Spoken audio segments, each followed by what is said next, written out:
Hello student, we will continue the chapter life process and this is the transportation. This topic is transportation in a plant. Okay, in the life process we completed all the topic related to human, but some topic related to plant is left. So today we will complete this topic. Okay, transportation in plant. Transportation. ठीक है student. Transportation जो है plant में किसके द्वारा होता है? Transportation के लिए जो है वस्कुलर बंडल हेल्प करता है, जाइलम और फिलोम प्लांट को हेल्प करता है। जाइलम के द्वारा प्लांट जो है वाटर से सॉइल से वाटर और मिनरल्स ऑब्जर्व करता है, और जो फूड प्रिपेयर करता है लीफ, वो फूड जो है फिलोम के द्वारा प्लांट के पूरे बॉडी पार्ट में पहुंचाया जाता है।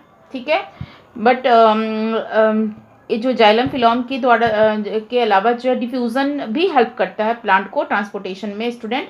अब डिफ्यूज़न क्या होता है? डिफ्यूज़न का मतलब होता है सम मटेरियल जो होता है प्लांट में pass in and out of the plant through the process of diffusion, जैसे लाइक गैसेस, है ना।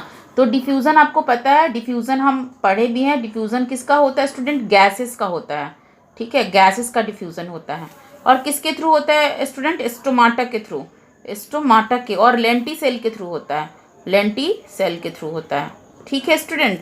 और ये जो है और डिफ्यूज़न जो है लेकिन ये डिफ्यूज़न जो है पूरा ट्रांसपोर्टेशन में हेल्प नहीं कर सकता, बिकॉज जो डिफ्यूज़न है ना वो स्मॉल डिस्टेंस के लिए होता है। प्लांट तो बहुत बड़ा बड़ा होता है, तो उतना लार्ज डिस्टेंस में जो है डिफ्यूज़न वर्क प्रॉपर्ली नहीं करेगा। वाटर, मिनरल, फूड सबको वो एक जगह से दूसरी जगह ट्रांसपोर्ट नहीं कर सकता है, इसलिए हमको दूसरे सिस्टम का भी सहारा लेना पड़ता है।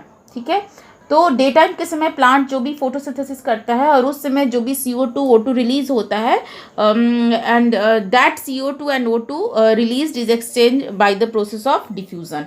उस समय डिफ्यूज़न अच्छे से गैसेस एक्सचेंज के लिए वर्क करता है, और ये जो है स्टोमाटा के द्वारा होता है। But diffusion is only is possible only for short distance. If the distance is large, है ना, then we need a proper system of transportation. और ये प्रॉपर सिस्टम ऑफ ट्रांसपोर्टेशन क्या है स्टूडेंट? प्रॉपर जो सिस्टम है, प्रॉपर सिस्टम जो है ट्रांसपोर्टेशन का, वो किसके थ्रू होगा? जाइलम के थ्रू होगा, जाइलम के थ्रू होगा या फिलोम के थ्रू होगा। ठीक है, आपको पता है जाइलम के बारे में मैं आपको पढ़ा चुकी हूँ क्लास 9 में, और फिलोम के बारे में भी मैं पढ़ा चुकी हूँ। जाइलम जो होता है कॉम्प्लेक्स परमानेंट टिश्यू होता है, और ये जो है 4 तरह के एलिमेंट से मिलके बना होता है। Tracheids, vessel, xylem fiber and xylem parenchyma. ठीक है, ट्रैकीट्स और वेसल जो है एक चैनल बनाता है इस तरीके का, और इस चैनल के थ्रू जो है वाटर का ट्रांसपोर्ट होता है। उसी तरीके से स्टूडेंट फिलोम जो है sieve tube, companion cell, phloem fiber और फिलोम पैरेन्काइमा का बना होता है। वो भी एक चैनल बनाता है जिससे कि फूड का ट्रांसपोर्टेशन होता है। ठीक है स्टूडेंट, आपको समझ में आ रहा होगा। और बाकी आपको जाइलम और फिलोम का एनाटॉमी के बारे में, इसका जो है स्ट्रक्चर के बारे में कुछ ज़्यादा समझना है तो आप क्लास 9 का वीडियो देख लीजिएगा। मैं अभी रिसेंटली क्लास 9 का वीडियो बनाई हूँ, उसमें मैं डाली हूँ। बाकी मैं पिछले साल आप लोग को पढ़ाई थी इसके बारे में। ठीक है, तो मैं उस पर नहीं जाऊँगी, मैं इसके फंक्शन पे आती हूँ, किस तरीके से ट्रांसपोर्टेशन में प्लांट में ये जाइलम जो है करता है। आपको पता है जैसे प्लांट है, ठीक है, तो सॉइल प्लांट, यहाँ मान लो सॉइल है, सॉइल में क्या होता है स्टूडेंट? वाटर और मिनरल्स होगा, है ना। वाटर और मिनरल्स को कौन ऑब्जर्व करेगा? Root hair. ठीक है, रूट हेयर ऑब्जर्व करेगा। रूट हेयर जो है डिफ्यूजन प्रोसेस के द्वारा इसको ऑब्जर्व कर लिया, है ना। डिफ्यूजन, या आप बोल सकते हो ऑस्मोसिस, है ना। ऑस्मोसिस पता है, वाटर जो है ऑस्मोसिस के द्वारा और डिफ्यूजन के द्वारा मिनरल्स, ठीक है, ऑब्जर्व कर लिया। तो ये तो अब रूट हेयर के पास चला गया। अब रूट हेयर से कहाँ जाएगा स्टूडेंट? ये जो है वाटर और मिनरल रूट हेयर के पास चला गया। रूट हेयर से कहाँ जाएगा? जाइलम वेसल में जाएगा, है ना, जाइलम वेसल में जाएगा।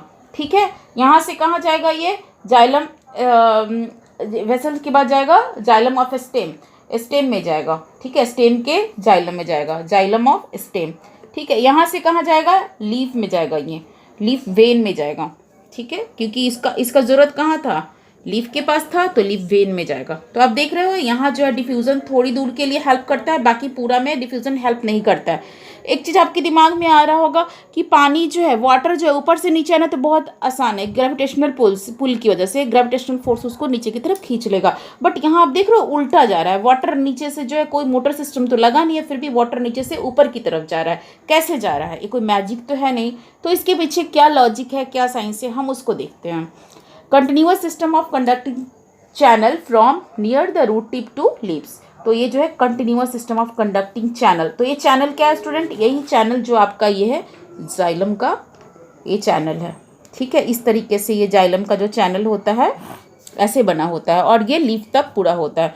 फॉर एग्जाम्पल मैं आपको दिखाती हूँ, जैसे ये कोई प्लांट है, ठीक है, ये कोई प्लांट है और ये इसका रूट है ना, और ये सॉइल के अंदर है रूट, तो ये ऑब्जर्व करेगा और यहाँ से ये लीफ है, तो इस तरीके से चैनल जो है ये लगा हुआ है, ठीक है।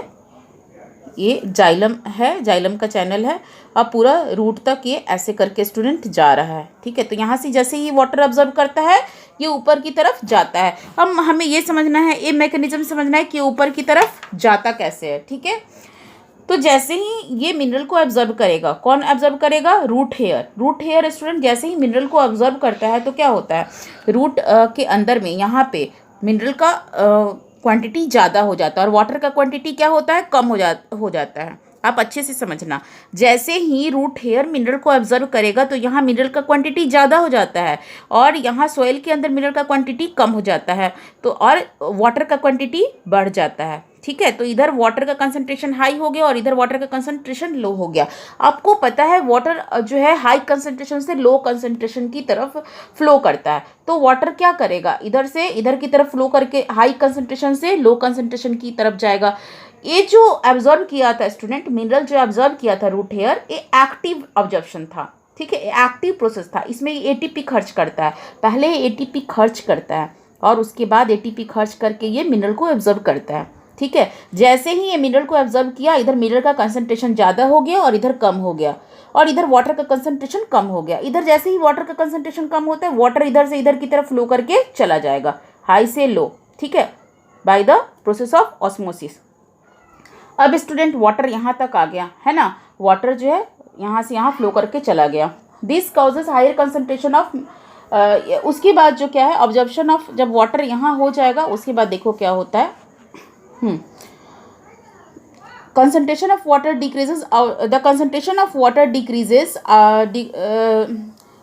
concentration of water decreases outside the root, and concentration of water increases inside the root. So water start flowing from outside towards the inside of the root, from higher concentration to lower concentration by the process of osmosis, and this create a and form a column of water. और इस तरीके से ये water एक column बनाएगा, water का एक column बनाएगा और इसकी वजह से क्या होगा स्टूडेंट, एक जो है प्रेशर क्रिएट होगा। It also create a positive pressure, ठीक है। इधर जो है एक प्रेशर क्रिएट होगा जिसको हम पॉजिटिव प्रेशर बोलेंगे और इसको हम रूट प्रेशर भी बोलेंगे, ठीक है। जैसे ही वाटर जो है इधर से इधर फ्लो करके जाना शुरू करेगा तो रूट में एक प्रेशर क्रिएट होगा, that is known as root pressure, ठीक है, इसको हम रूट प्रेशर बोलेंगे। तो यहाँ तक आपका क्लियर हो गया। अब देखो यहाँ क्या होता है, अब आपको समझना है ऊपर में, बट ये रूट प्रेशर इनफ नहीं है वाटर को यहाँ तक पहुँचाने के लिए। ये रूट प्रेशर जो है इनफ नहीं है यहाँ से यहाँ तक वाटर को पहुँचाने के लिए, इसलिए आपको इसके लिए, अब हम ऊपर में आते हैं जहाँ ट्रांसपिरेशन हो रहा है। ट्रांसपिरेशन क्या होता है student? Loss of water from the leaves of the plant in the form of water vapour के फॉर्म में जो है प्लांट का लीफ जो है वाटर लॉस कर रहा है। तो जैसे ही यहाँ से वाटर लॉस हो गया, ये जगह वैकेंट हो गया, ठीक है, वाटर लॉस हुआ, ये जगह वैकेंट हो गया। तो ये जगह जैसे ही वैकेंट होता है, it create a negative pressure. तो यहाँ क्या बनता है? एक नेगेटिव प्रेशर बनता है, ठीक है। और इस नेगेटिव प्रेशर की वजह से क्या होता है, वाटर लॉस की वजह से नेगेटिव प्रेशर हुआ, इस नेगेटिव प्रेशर की वजह से क्या हुआ, ट्रांसपिरेशन पुल, है ना। जैसे ही नेगेटिव प्रेशर बना तो यहाँ का वाटर यहाँ आ जाएगा, फिर यहाँ का वाटर यहाँ आ जाएगा, ये ऊपर की तरफ खींचता है वाटर जो है, ट्रांसपिरेशन पुल होता है अपने आप जो है एक प्रेशर की वजह से। इधर से तो रूट प्रेशर है, ऊपर से नेगेटिव प्रेशर है, वाटर जो है ऊपर की तरफ जाना शुरू करेगा। जैसे फॉर एग्जाम्पल आप कभी कोल्ड ड्रिंक्स पीते हो, कोल्ड ड्रिंक्स पीते समय क्या होता है, आप जैसे सक करते हो तो ऊपर का जगह जब जब खाली होता है तो नीचे से है ना, जो आपका जो कोल्ड ड्रिंक्स है वो ऊपर की तरफ जाता है। ठीक है, तो बिल्कुल इसी तरीके से। तो इसको हम बोलते हैं एसेंट ऑफ सैप। एक वर्ड आएगा, एसेंट ऑफ सैप का मतलब होता है upward movement of absorb water और sap from root to the top of the plant. ये जो वाटर इसने ऑब्जर्व किया है, इसका अब क्या होगा, अपवर्ड मूवमेंट। इसी को हम बोलते हैं एसेंट ऑफ सैप। आपके बुक में दिया होगा एसेंट ऑफ सैप, जो वाटर का अपवर्ड मूवमेंट हो रहा है। ठीक है, और इसके लिए जो फोर्स रिस्पॉन्सिबल है उसका मैंने बताया ट्रांसपिरेशन पुल। ट्रांसपिरेशन पुल की वजह से ही अपवर्ड मूवमेंट हो रहा है। ये ट्रांसपिरेशन पुल जो जनरेट हो रहा है नेगेटिव प्रेशर की वजह से जनरेट हो रहा है। ये नेगेटिव प्रेशर जो है वो ट्रांसपिरेशन की वजह से जनरेट हो रहा है। यहाँ पे ट्रांसपिरेशन हुआ, ट्रांसपिरेशन की वजह से वाटर लॉस हुआ, water loss negative pressure generate करेगा और ये ट्रांसपिरेशन पुल जनरेट करेगा और वाटर जो है नीचे से ऊपर की तरफ जाएगा, है ना। यही होता है आपका पूरा ओवरऑल जो है इसमें जाइलम के अंदर जो है। और इसी प्रोसेस के द्वारा जो है वाटर रूट से पूरे लीफ के हर पार्ट में जो है पहुंच जाता है। बट ये यूनिडायरेक्शनल फ्लो होता है, यूनिडायरेक्शनल फ्लो होता है। ठीक है, यूनिडायरेक्शन का मतलब सिर्फ नीचे से ऊपर की तरफ जाएगा, ऊपर से नीचे की तरफ कभी वापस नहीं आता है, तो ये यूनिडायरेक्शनल फ्लो होता है। आज के लिए इतना ही। बाकी मैं फिलॉम के बारे में, किस तरह से फूड का ट्रांसलोकेशन होता है, मैं दूसरे वीडियो में डिस्कस करूँगी। Thank you.